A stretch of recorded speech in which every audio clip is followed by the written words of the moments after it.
Hi, I'm Mr. Wahlberg, and I'm glad you're here. Today we turn our eyes not just towards American history, but what's going on in the greater global scene of world history. And then we'll also talk a little bit about America's reaction to it in Episode 1, The Rise of Dictatorships. So, dear students, incline your ears and hear our stories that you might find your place among his delights.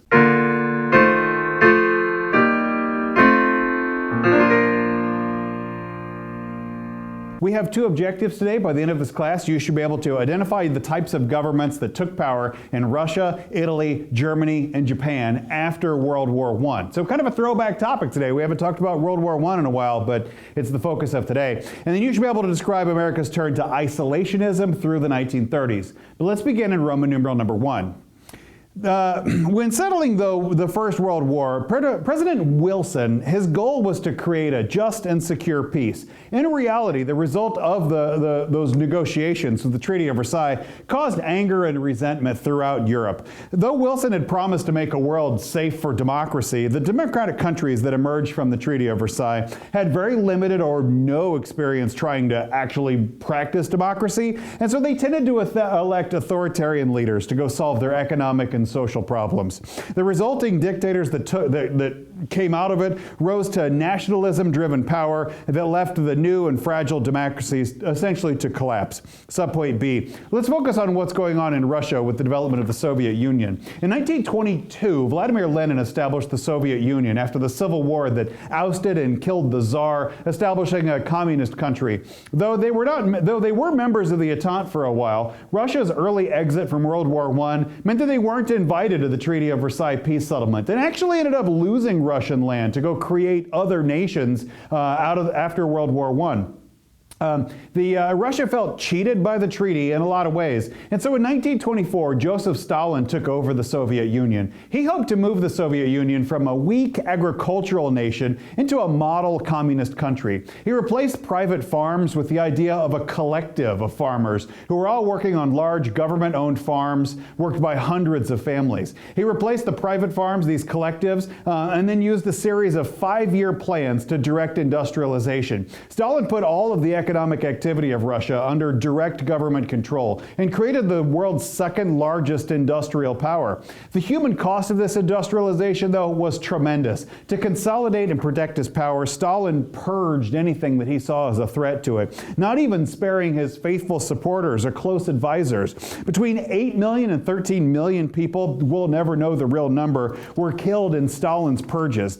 Also, the inefficient farming practices brought huge, large-scale Soviet famines, killing millions more, sometimes deliberately. While historians will never know with absolute certainty, some researchers think that Stalin is responsible for maybe 30 million deaths, over 150% of the people killed in the entirety of World War I were killed more or less at the hands of Stalin during his rule. He established a totalitarian state with almost complete control over people's lives and suppressed all oppression.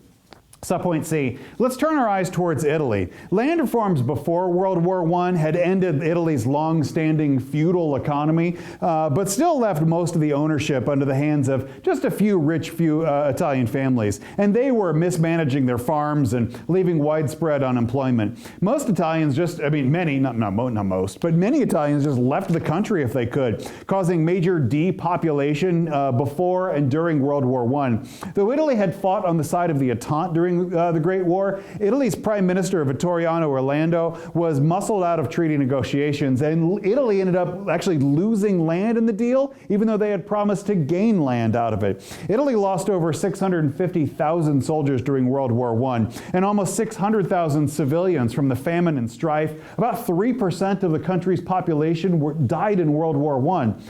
And the expense of fighting in World War I and the cost of losing the lands and the Treaty of Versailles and the general disorganization of the Italian economy, it left Italy drowning in national debt, which they paid for by printing money and driving up inflation. The double hit of employment and inflation led to bitter strikes in the country, some of which were communist-led. Facing economic crisis, the middle and upper classes and the needs of the middle and upper classes wanted stronger leaders for Italy, leading to the rise of Benito Mussolini. Mussolini was a fascist, and fascist is a style of government government that stresses nationalism and the needs of a country over the needs of any individual person. He played on the fears of economic collapse and the threat of communism to go take power. Its symbol of fascism was the Latin fasces, a bundle of rods tied together around an axe handle. It was one of the symbols of unity and authority in ancient Rome. In October of 1922, Mussolini marched on Rome with thousands of followers in black uniforms, the black shirts of Italian fascism. Important government officials, the police and the army, they ended up siding with the fascists, pushing Italy's King Vittoriano Orlando. Excuse me, I'm going to do this line again. In October of 1922, Mussolini marched on Rome with thousands of followers in black uniforms, the black shirts of Italian fascism. Important government officials, the police and the army, sided with the fascist movement, pushing Italy's King Victor Emmanuel III out of the way to go, and he then named Mussolini to be the new head of government. Mussolini called himself Il Duce, an Italian phrase meaning the leader, and he made the trains run on time, extending fascism really to all parts of Italian life. Mussolini promised to remake the Mediterranean Sea into the old Roman lake and to rebuild the old Roman Empire. In 1935, Italy even invaded Ethiopia to go establish its imperial presence.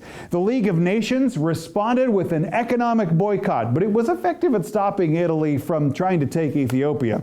Subpoint D. Let us turn our eyes eastward to Japan. Needing more land and resources for its growing population in 1931, the Japanese nationalist military leaders launched a surprise attack and seized Manchuria, a province of China. And it was a resource-rich area of China twice the size of Texas.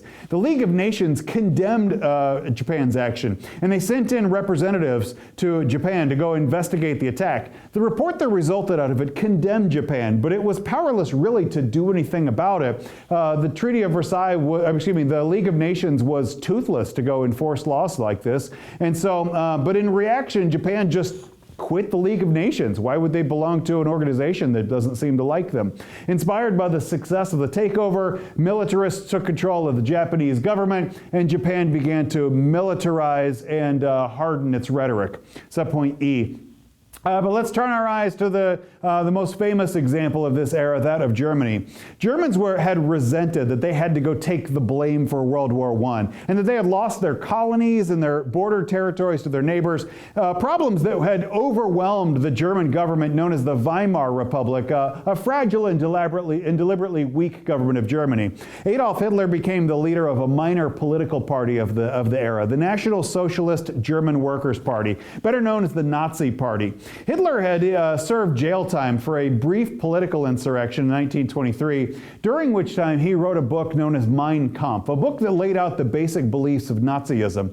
Though the book had modest sales the first year, it eventually earned him enough money to buy a Mercedes-Benz limousine while he was still in jail. Hitler wanted to unite all the German-speaking people while enforcing racial purification to rule the world. Though people often think of the Aryans, pseudo-scientific race. Thought of the Aryans' master race as a blonde-haired, blue-eyed version of humanity. The Nazis put a lot more emphasis on just not being Jewish or Eastern European Slavic than they did on hair or eye color. In particular, the Nazis talked a lot about Lebensraum, a German word that means living room. They preached that for Germany to thrive, Germany needed the fertile and resource-rich lands to which they felt they were entitled. And the only way Germany thought that they could take those lands was through the might of the vicious sword. With a wrecked German economy, inflation-wrecked and deeply indebted to the Treaty of Versailles reparations, and propped up by American loans and investments until the United States' Great Depression cut off their support, Germany had about 6 million people unemployed in 1932. By mid-1932, eager for work and inspired by Nazi propaganda, a lot of men were joining Hitler's private army, the brown shirts known as the stormtroopers. The stormtroopers' official role was to provide protection for Nazi rallies and to disrupt the meetings of rival political parties, and eventually pushing the Nazis to become the strongest political party in Germany. And Hitler eventually becomes named Chancellor of the entire country. Once taking power, then he dismantled the democratic Weimar Republic and established established Germany's Third Reich.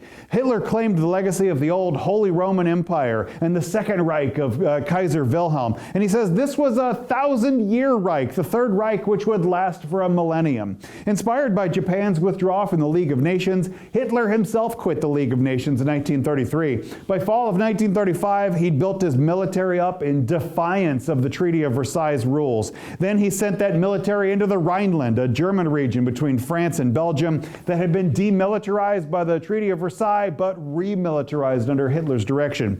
Subpoint F. Here I want to turn our eyes to Spain. Spain is sometimes a forgotten person in this era as well, but Spain was living through a disastrous and really messy civil war. The Spanish Civil War was a result of a decades-long economic conflict, of military draft, and really just outright government corruption. A series of government crises brought a military uprising, and in 1936, the Spanish general Francisco Franco led a military revolt against the Spanish Republic. There's basically two sides in the Spanish Civil War. On one side are the nationalists, who were led by Franco, and they were made up of a group of Catholics, of military rebels, of landowners, and businessmen. The nationalists essentially are the power holders in Spanish history, and it led to an axis known as the Rome-Berlin axis, with the Italian fascists and the German Nazis and the Spanish nationalists kind of all on one side. On the other hand, you have a group known as the Republicans. And these represent people that don't have a lot of power in Spanish history. The urban working class, the farmers, the educated middle class. And they get, their side was aided by the Soviet Union. And eventually Western Europe and the United States, while they would remain neutral, a number of volunteers from Europe and the United States fought on the side of the Republic against sort of the fascist side of the nationalists. And a lot of people consider Spain to be really the first theater of war in World War I or World War II.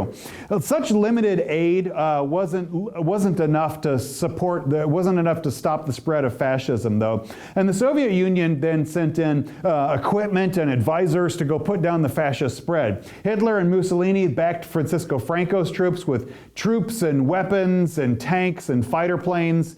And the Spanish Civil War, man, when historians look back on it, it's really known for its cruel brutality to both sides. Lawless Republican violence waged early in the war, and nationalists used terrorism to go cripple Republican forces. The many executions and murders and assassinations on both sides reflected the passions of the war, and the Spanish Civil War was ugly. By February of 1939, 500,000 Republican soldiers and civilians fled across the border into France. By the end of March, Republican armies surrendered in Madrid to nationalist forces. Deaths of the Spanish Civil War can only be roughly estimated. Nationalist forces put the estimates at about 1 million people killed during the Spanish Civil War, including those killed in battle, but also the victims of bombardment and execution and assassination. More recent estimates have scaled that number downward towards 500,000 people or less, but it doesn't include all those who died from malnutrition and starvation and war-caused disease. And regardless of the number, it's a huge number. Francisco Franco's victory in 1939 established him as Spain's fascist dictator, another totalitarian government in Europe. Countries saw the Spanish Civil War as part of an international conflict between tyranny and democracy, or fascism and freedom, or communism and civilization. For Germany and Italy, Spain was a testing ground for new methods of tank and air warfare. For Britain and France, the conflict was a threat to peace, where they were struggling to preserve it, in which 1939 seemed like the collapse of an all-out into World War II. The war also mobilized artists and writers. Among the most artistic responses to the war were the Homage to Catalonia by George Orwell in 1938, or For Whom the Bell Tolls in 1940 by Ernest Hemingway, or Pablo Picasso's grand painting Guernica of 1937, or Robert Capa's photograph of Death of a Loyalist Soldier in 1936. It certainly showed that artists and writers and just viewers were having a hard time struggling but desperately wanting to try to make some sense out of the war. Roman numeral number 2. What is the United States doing to respond to all of these movements? Well, they're responding cautiously. Most Americans were alarmed by the international conflicts of the mid-1930s, but they believed that the United States really just shouldn't get involved. In 1928, the United States signed the Kellogg-Briand Pact, which declared that war would not be used as an element of national policy. The Kellogg-Briand Pact tried to outlaw war altogether, but it didn't include a plan to go deal with any countries that broke their pledge. Subpoint B, a lot of American interests in the world affairs could be summed up as the word isolationism. In the early 1930s, a lot of Americans were arguing that the United States had been dragged into World War I by business interests, and they didn't want to go, be dragged into another war for just, purely economic reasons. So a congressional committee chaired by North Dakota Senator Gerald Nye investigated the charges and documented the large profits that banks and manufacturers made during World War I. Furious about what he called the merchants of death, Americans became more determined than ever to avoid war. Franklin Roosevelt took office in 1933 and was actively involved in world affairs. He officially recognized the Soviet Union in 1933 and agreed to exchange ambassadors with Moscow. He continued the policy of non-intervention in Latin America and even withdrew armed forces there. In 1934, Franklin Roosevelt pushed the Reciprocal Trade Agreement Act through Congress, which lowered trade barriers and reduced tariffs by 50%. And then beginning in 1935, Congress passed a series of neutrality acts outlawing arms sales or loans to nations at war. And in response to what was going on in Spain, extended the ban on arms sales and loans to nations engaged in civil wars. So you see like this two approaches where Roosevelt wants to go be more involved in world affairs but on peaceful terms, and in general, Americans and particularly Congress wants to be less involved in world affairs like overall. Subpoint C. And then Japan launched an attack on China in 1937, and Roosevelt believed that he should respond in favor of our ally, China. But the Neutrality Act prohibited the United States from getting involved. But because Japan had not formally declared war against China, the president claimed that there was no reason to go enforce the Neutrality Act. The United States continued sending arms and supplies to China because even though they were attacked by Japan, Japan hadn't declared war, so they weren't officially at war, and then, they could go send supplies there. It was a loophole that Roosevelt was eager to exploit. But a few months later, Roosevelt spoke out strongly against the position of isolationism altogether, calling on peace-loving nations to quarantine aggressor nations in order to stop the spread of war. When critics attacked him, Roosevelt backed off that rhetoric, and for the moment, conflicts remained over there. But Americans would know that the conflicts wouldn't remain over there for long, and eventually I think most Americans knew that we would be dragged into conflicts between fascism and freedom, or what might be defined as the American way versus the ways of oppression, and this rhetoric would go back and forth into a fascinating story that I can't wait to tell you about. Make sure you like and subscribe. God bless you.